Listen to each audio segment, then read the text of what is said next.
পালা। এবার আলোচনা কোথায় শেষ করতে পারছে? কথা বল। শুরু হয়েছে এখন শেষের দিন। এখন ইমাম হোসেনের সাথে ওনার ইয়াজিদের দ্বন্দ্ব হলো কি নিয়ে? ইমাম হোসেন চেয়েছেন খিলাফা না মিনহাজিন নবুওয়া, খলিফায়ে রাশিদিন যেভাবে খলিফার দায়িত্ব নিয়েছেন, যেভাবে পরিচালনা করেছেন খেলাফত, সেই আদর্শের ভিত্তিতে খেলাফত পরিচালিত হবে, মুসলিম রাষ্ট্র পরিচালিত হবে। ইয়াজিদ জোর জবরদস্তি হযরত মুয়াবিয়ার ইন্তেকালের পর পৈতৃক সূত্র হিসেবে মসনদকে দখল করছে। একদিকে ছিল খেলাফত, আরেকদিকে ছিল মুলুকিয়াত। তার দ্বন্দ্বটা ছিল রাজনৈতিক না আদর্শিক? আজকে ইয়াজিদের দালালি করে যারা বলে ইমাম হোসেন ভুল করছিলেন, উনি বুঝেন নাই, খোদার কসম ইয়াজিদও লানতপ্রাপ্ত, ইয়াজিদের দালালও লানতপ্রাপ্ত। ইমাম হোসেন কেন কারবালায় গেলেন তিনি বুঝেন নাই? ওনার বক্তব্যটাই শোনেন।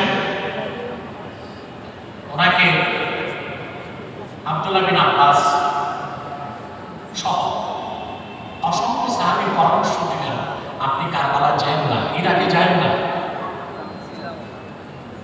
আপনার ভাই ইমাম হাসান তিনি যেভাবে মুয়াবিয়ার খেলাফতকে মেনে নিয়েছিলেন, আপনিও সেভাবে ইয়াজিদেরটা মেনে নেন।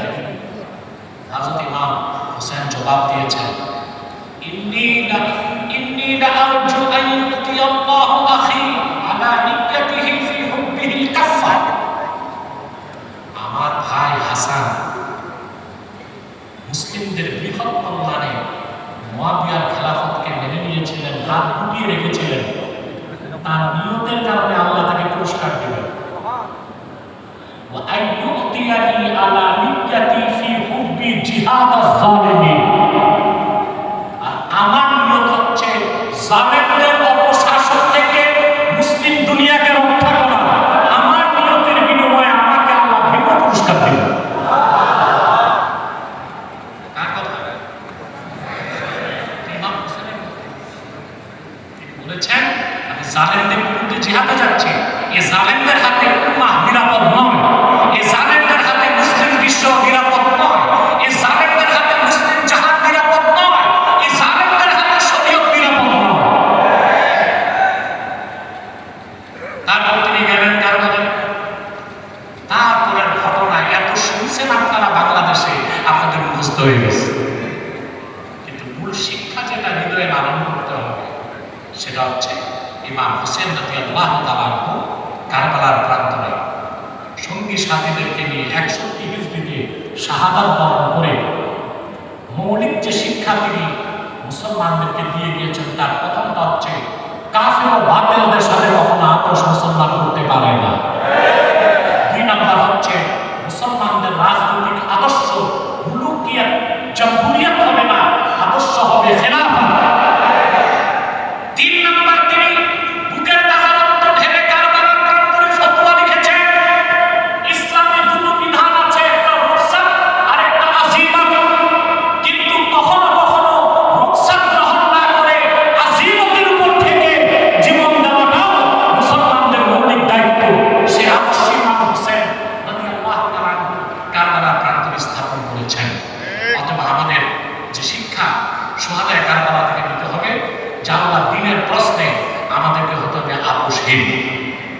আর আমরা খেলাফাকে বিশ্বাস করব। 3, ইমাম হোসেন রাদিয়াল্লাহু তাআলা ভালোবাসা অন্তরে লালন করব, কিন্তু ইমাম হোসেনকে সর্বোচ্চ ভালোবাসার সাথে সাথে রাসূলুল্লাহর মহান সাহাবীদের প্রতিও ভালোবাসা, সম্মান থাকতে হবে। পৃথিবীতে 2টা বাতিল ফেরকা, একটা খাওয়ারিজ আর একটা রাওয়াফিজ। খারিজিরা ইমাম হোসেনকে দোষ দেয়, ইয়াজিদের দালালি করে, আর রাফিজিরা ইমাম হোসেনের পক্ষ নিয়ে মুয়াবিয়া সহ জালিলুল কদর সাহাবীদেরকে গালিগালাজ করে। আমরা খারিজিও না, রাফিজিও না, আমরা আহলুস সুন্নাহ ওয়াল জামাআহ। তবে ইয়াজিদের ব্যাপারে কয়েকটা কথা আমাকে বলতেই হবে। আমি ব্যক্তিগতভাবে ইয়াজিদকে কাফের মনে করি।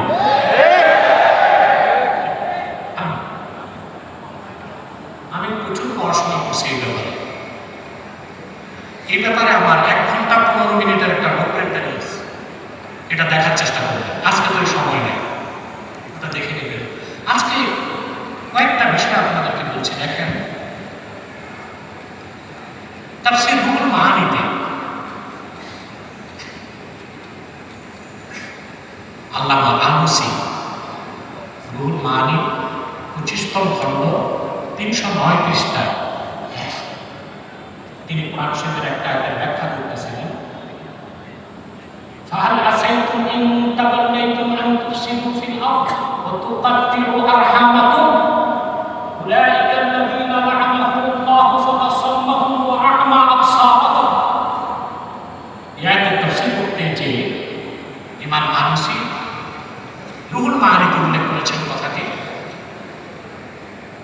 নাকাবাল বারজানজি ফিল ইশাআতি ওয়াল হাইসামি ফিস সাওয়াইক আন্না আল ইমাম আহমদ লাম্মা সাআলাহু ওয়ালাদুহু আব্দুল্লাহ আন লা'না ইয়াজিদ।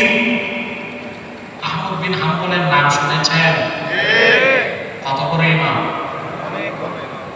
বুখারী উস্তাদ, মাযহাবের ইমাম, সবচেয়ে 99 বার আমার আল্লাহকে দেখছেন।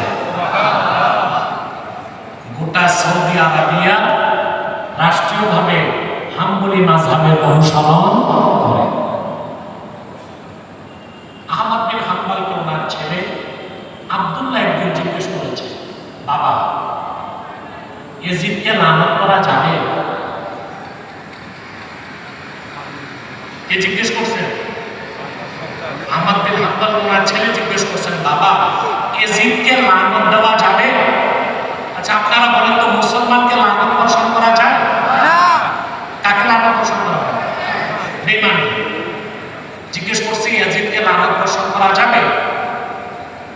আহমদ বিন হাম্বল এক কথায় জবাব দিয়েছেন, কাইফা লা ইউআনু মান লা'আনাহুল্লাহু তাআলা ফি কিতাবিহি।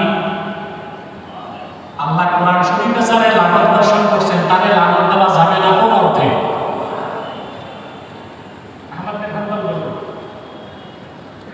فقال عبد الله قد قرأت كتاب الله عز وجل فلم أجد فيه لعن يزيد। বাবা আমি তো কোরআন শরীফ বহুবার পড়ছি, আমার মুখস্থ আছে, ইয়াজিদকে তো কোরআন শরীফে আল্লাহ কোনো লানত দিতে পাই নাই। فقال الإمام إن الله تعالى يقول। হযরত আহমদ বিন হাম্বল তখন এই আয়াতটা পড়লেন, فهل عسيتم إن توليتم أن تفسدوا في الأرض وتقطعوا أرحامكم أولئك الذين لعنهم الله فأصمهم وأعمى أبصارهم। এই আয়াতটা পড়লেন, এই আয়াতে আল্লাহ বলেছেন, সুতরাং তোমরা হেদায়েত থেকে বঞ্চিত হবার পর হয়তো বা পৃথিবীতে ফাসাদ সৃষ্টি করবে, রক্তপাত করবে, আত্মীয়তার সম্পর্ক ছিন্ন করবে। আল্লাহ বলেন তাদের উপর আল্লাহর পক্ষ থেকে লানত বর্ষিত হয়। আল্লাহ তাদেরকে বধির করে দিয়েছেন এবং অন্ধ বানিয়ে দিয়েছেন। এই আয়াতটা পড়ার পর আহমদ বিন হাম্বল বললেন, ওয়াআইয়ু ফাসাদিন ওয়া কাতিআতিন আশাদ্দু মিম্মা ফাআলাহু ইয়াজিদ। পৃথিবীতে আত্মীয়তার সম্পর্ক ছিন্ন করার ক্ষেত্রে ফাসাদ সৃষ্টি করার থেকে ইয়াজিদের চেয়ে নিকৃষ্ট আর কি আছে? আর সে সাধারণ মানুষের রক্তপাত ঘটায় নাই, রাসূলুল্লাহর পরিচয় টুকরা ফাতেমার নয়নের পুত্রী ইমাম হোসেনকে শহীদ করা হয়েছে তার নির্দেশে। উবাইদুল্লাহ বিন জিয়াদের নেতৃত্বে শুহাদায়ে কারবালাকে শহীদ করা হয়েছে। ইমাম হোসেনকে শহীদ করাকে সে সমর্থন করেছে। ইবনে আসাকির তার তারিখে বর্ণনা করছেন, বেদারাত নেহায়াতে ইবনে কাসির উল্লেখ করেছেন, আল্লামা আলুসি রুহুল মাআনিতে উল্লেখ করছেন, দামেস্কে যখন ইমাম হোসেনের মাথা মোবারক তার সামনে রাখা হলো, কোথায়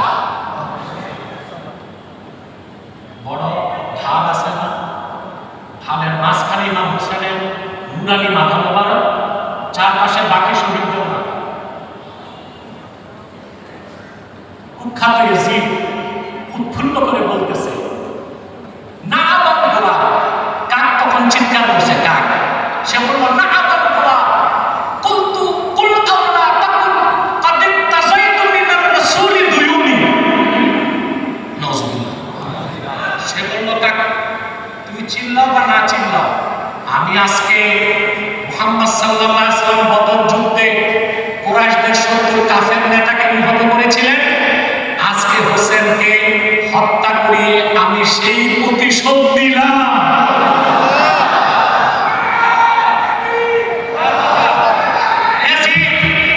তাহলে যারা বলে ইমাম হোসেনকে শাহাদাত করার পক্ষে এজিদের মত ছিল না, সেটা উবাইদুল্লাহ বিন জিয়াদের ব্যক্তিগত সিদ্ধান্ত, তারা মিথ্যাবাদী, তারা খারিজিদের উত্তরসূরি। ঠিক কিনা বলেন? প্রিয় ভাইরা, ইমাম হোসেন রাদিয়াল্লাহু তাআলা আনহু শাহাদাতকে সে সমর্থন করেছে। তার নিযুক্ত গভর্নর তার নির্দেশে মদিনাতুল মুনাওয়ারাতে ত্রাস সৃষ্টি করেছিল। তার নির্দেশে তার নিযুক্ত গভর্নর মক্কা মুকাররমাতে ত্রাস সৃষ্টি করেছে, হারামের মধ্যে আঘাত করছে। তার চেয়ে বড় ফাসাদ সৃষ্টিকারী আছে দুনিয়ায়? তার চেয়ে বেশি আত্মীয়তার সম্পর্ক ছিন্নকারী আছে দুনিয়ায়? সেজন্য আহমদ বিন হাম্বল বলেছেন, আল্লাহ পক্ষ থেকে আগত লানাতের সবচেয়ে বড় হকদার হচ্ছে এজিদ। তাহলে যারা এজিদকে বলে রাদিয়াল্লাহু আনহু, কাফের বলবে কি বলবে না ওটা ব্যক্তিগত মত। অনেকে ইমাম কাফের বলছে, অনেকে ফাসিক বলছে, ভালোতে কেউ বলে নাই। তো যারা এজিদের দালালি করে তারা আসলেই খারিজিদের উত্তরসূরি। আবার যারা হযরত মুয়াবিয়াকে গালিগালাজ করে তারা রাফিজিদের উত্তরসূরি। খারিজি বলেন, খারিজি না, না বলুন, খারিজি, রাফিজি, আহলে সুন্নাত, হুসাইনি কাফেলা, হুসাইনের উত্তরসূরি। আরেকটা বক্তব্য দিয়ে আমি শেষ করে দিচ্ছি। রুহুল মাআনিতে আল্লামা মাহমুদ আলসী হানাফি মাযহাবের শ্রেষ্ঠ মুফাসসিরদের একজন তিনি। আমরা যত তাফসীর করি অধিকাংশ শাফিদের তাদের, কিন্তু মাহমুদ আলসী ছিলেন হানাফি। 30 খণ্ডে কোরআনের তাফসীর লিখে হানাফিদেরকে ঋণমুক্ত করে গেছেন। মাহমুদ আলসী প্রায় 4 পৃষ্ঠা তিনি আলোচনার পর তার সিদ্ধান্তগুলো হয়েছেন। মাহমুদ আলসী রাহমাতুল্লাহ তাফসীর রুহুল মাআনিতে তিনি বলেন, এটা মাহমুদ আলসীর মত। আমি যে এজিদকে কাফের বলি এটা আমার ব্যক্তিগত মত না, আমার মতের পক্ষে 27 জন মুজতাহিদের বক্তব্য আছে। কতজন? মাহমুদ আলসী বলেন, ওয়া আনা আকুলু আল্লাযী ইয়াগলিবু আলা যন্নি আন্নাল খাবিসা লাম ইয়াকুন মুসাদ্দিকান বিরিসালাতিন নাবিয়্যি সাল্লাল্লাহু আলাইহি ওয়াসাল্লাম। মাহমুদ আলসী বলেন, ব্যাপক তথ্য তাহকিকের পর এটাই আমার মত। আমি বিশ্বাস করি কুখ্যাত ইয়াজিদ সে মূলত আল্লাহ রাসূল সাল্লাল্লাহু আলাইহি সাল্লামের রিসালাতকে বিশ্বাস করত। এখন রাসূলুল্লাহর রিসালাতকে যে বা যারা বিশ্বাস করে না তারা কি মুসলমান না কাফের? এখন আপনি হানাফি ইমামদের মত মেনে ফাসিক বলতে পারেন, আমি কাফের বলি, আমার পক্ষে 27 জন মুজতাহিদের মত আছে, ভালো বলার সুযোগ আছে? তাহলে আমরা বিষয়টা স্পষ্ট হলো কিনা? আসুন আজকের এই মজলিস থেকে আমরা শিক্ষা নিব, প্রকৃতপক্ষে ইমাম হোসেন রাদিয়াল্লাহু তাআলা আনহুর উত্তরসূরি যারা, আমরা আজকের এই সমাবেশ থেকে মজলিস থেকে শিক্ষা লাভ করব। আলা লাহুল খালকু ওয়াল আমর, জমিন যার হুকুমদার, খেলাফতের ভিত্তিতে আল্লাহর জমিনে আল্লাহর বিধান প্রতিষ্ঠিত করার লড়াইয়ে আমরা যদি শামিল হতে পারি, তাহলেই আমরা প্রকৃতপক্ষে ইমাম হোসেনের উত্তরসূরির কাতারে জায়গা পাবো। বলবেন খেলাফা প্রতিষ্ঠিত কবে হবে জানি না। বাইতুল মুকাদ্দাস খ্রিস্টানরা হামলা করেছিল, তাদেরকে প্রথম প্রতিরোধ করছে সেলজুকরা। কারা? পারে নাই। পরে আসছে নুরউদ্দিন জিনকি, পারে নাই। পরে আসছে সালাউদ্দিন আইয়ুবী। 212 বছর পরে খ্রিস্টান ক্রুসেডাররা পরাজিত হয়েছে, বাইতুল মুকাদ্দাস বিজয়ী হয়েছে। খেলাফতে ওসমানিয়ার অবসানের পর 1922 সালে জিএনএ গ্র্যান্ড ন্যাশনাল অ্যাসেম্বলির মাধ্যমে শরিয়া রাষ্ট্র আর করা যাবে না, তুরস্ককে ইংরেজরা আইন করেছিল। মাত্র 100 বছর পার হয়েছে।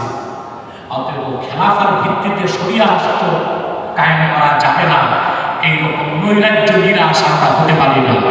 আমাদের কাজ আদর্শকে লালন করব, সফলতা কে দিবেন? আল্লাহ আমাদেরকে কবুল করুন, আল্লাহ আমাদেরকে মঞ্জুর করুন। যারা আজকের আয়োজক, যারা আজকে